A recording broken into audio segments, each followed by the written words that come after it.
Hi. Now you've guessed it. You've guessed it, yeah. It's me again on my own, talking to myself, having a friendly natter monologue. I don't know. It's something. But we've had a really busy week. It's been incredible. We've been out to visit some trusts. We've been training in some schools. We've been generally getting the message of parent participation out there, and having some impact, which is excellent.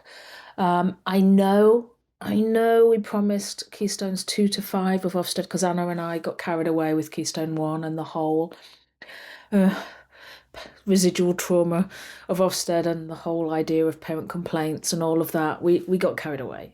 And then we ran out of time. And then we said, we'll do it next week. And no, I don't want to. Don't want to talk about Ofsted anymore. But we will next week, I promise. Because I want to dwell on my experience this week, because it was excellent.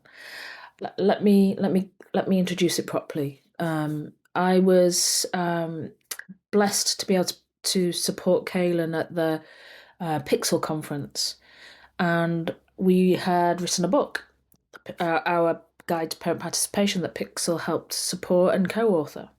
And little did I know that one of the people that was there and who picked up that book was a lady called Katie Cullen.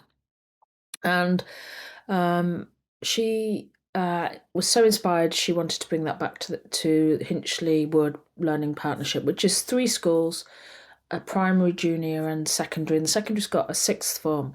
So this was a real opportunity for us because this meant a genuine journey from what potentially 2 through to 18, more likely 4 through to 18, but nursery connection as well.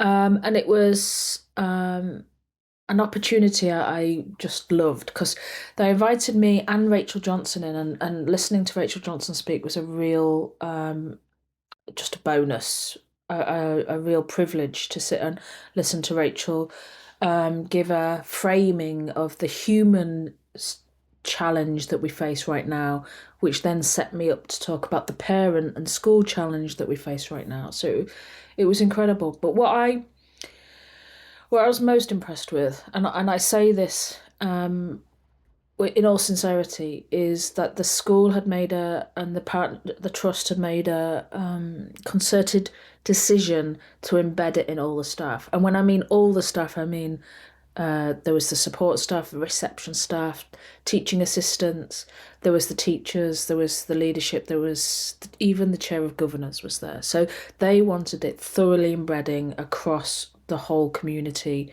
from the beginning.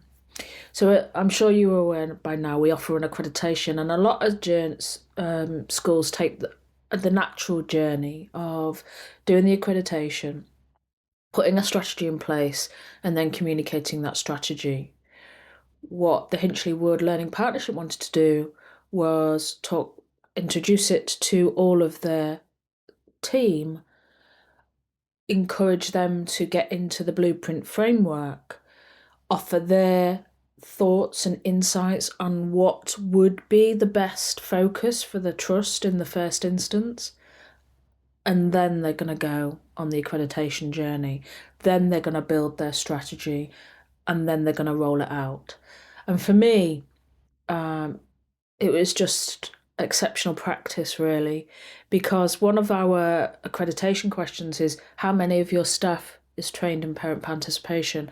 Well, now that trust can say 100% of their staff are trained. And it asks how many of your staff are aware of who is parent participation lead. Well, now 100% of their staff know that is the senior assistant head teacher, Katie Cullen. Amazing. And then another question is how many of the staff know of the strategy for parent participation, and they can say 100%.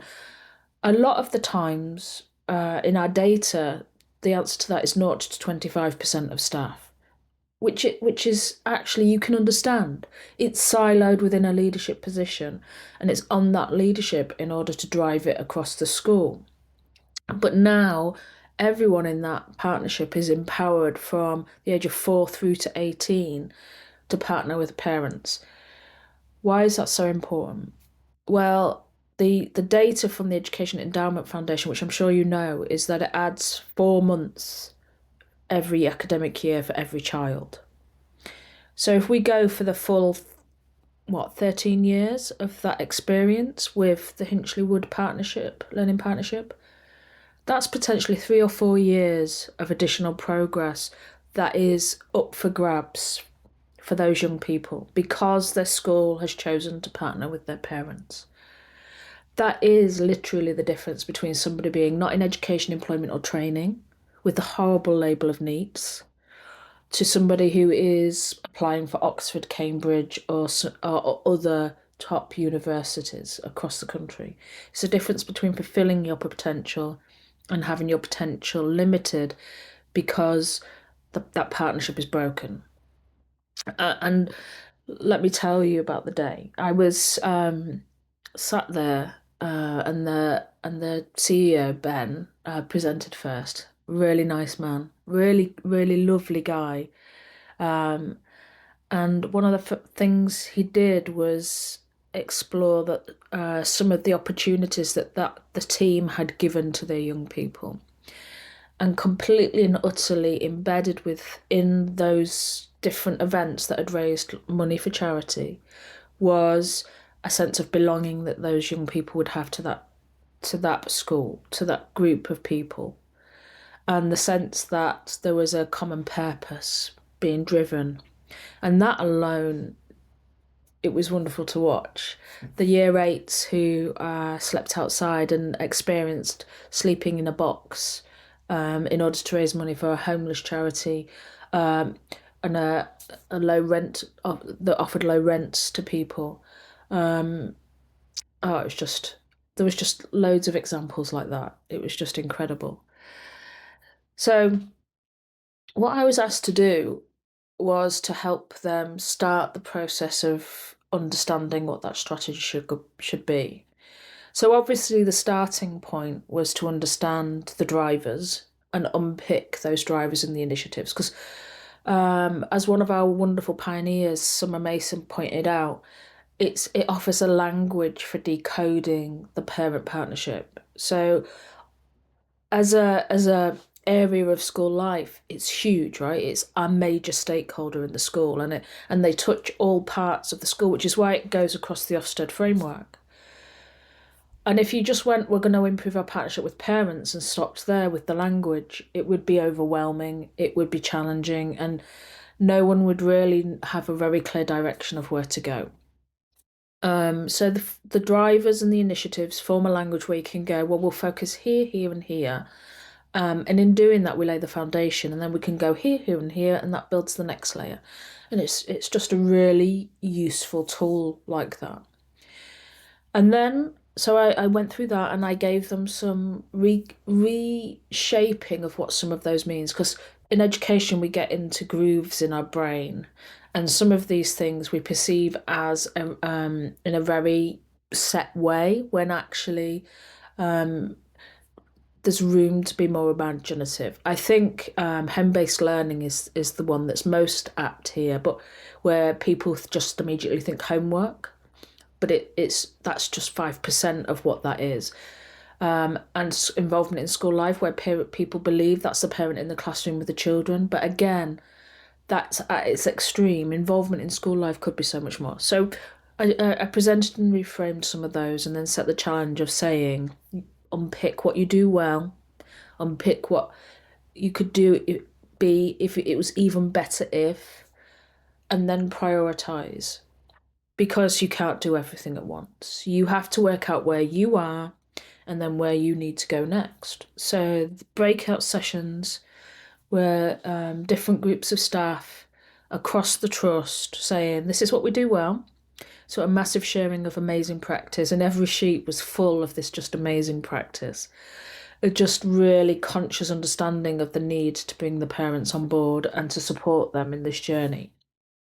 And then the even better ifs. And obviously every phase of education was talking to other phases. So what worked in primary school, there was the opportunity to adapt that for secondary school and vice versa. Really powerful experience being part of that. And I even learned how to unwrap a lolly. I know, mind blowing, but I was really struggling. Thank you to that man who showed me how to twist it. Thank you.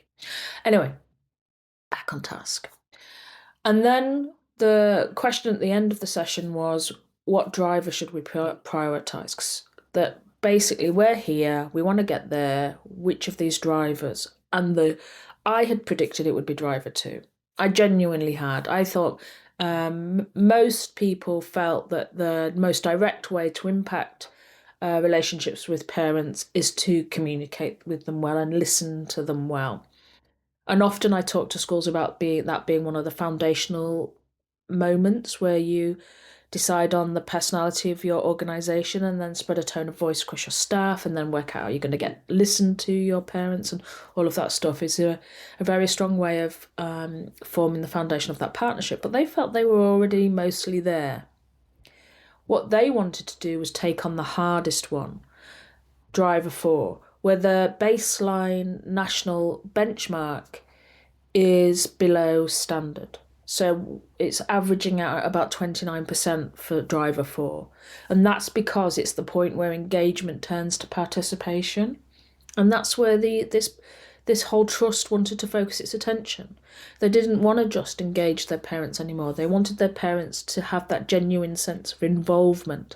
So they've taken on the gnarly challenge of driver four, and I cannot admire them more for that because I think it will genuinely create that sense of belonging and underlying to partnership that means when the child leaves the school the learning continues into the home, and when the child goes home they hear nothing but positive things about the school from the parents, which then comes into the attitude that the child brings into the school building. It's immense. The possibilities are immense. So that was my Friday, really, and it was incredible. And I have to say, listening to Racheal Johnson talk about all of the different models of how life and why life is like it is now was really eye-opening to me. But what I loved most, and I'm going to leave you on this, is she explored how you give people a good listening to, which is immense because normally we give people a good speaking to, especially in teachers. You've let yourself down, you've let your family down, and all that sort of stuff. But she explored the positive impact of giving people a good listening to. And if you ever want to learn how to thoroughly listen to people, just ask Racheal Johnson to explain all the different ways we don't listen very well at all and how we generally close other people down in conversations. It was epic. Anyway, a great week for me, a great week for Parent Friendly Schools because we're in schools doing our thing. It's epic. And next week we'll talk about the O word. Speak to you then.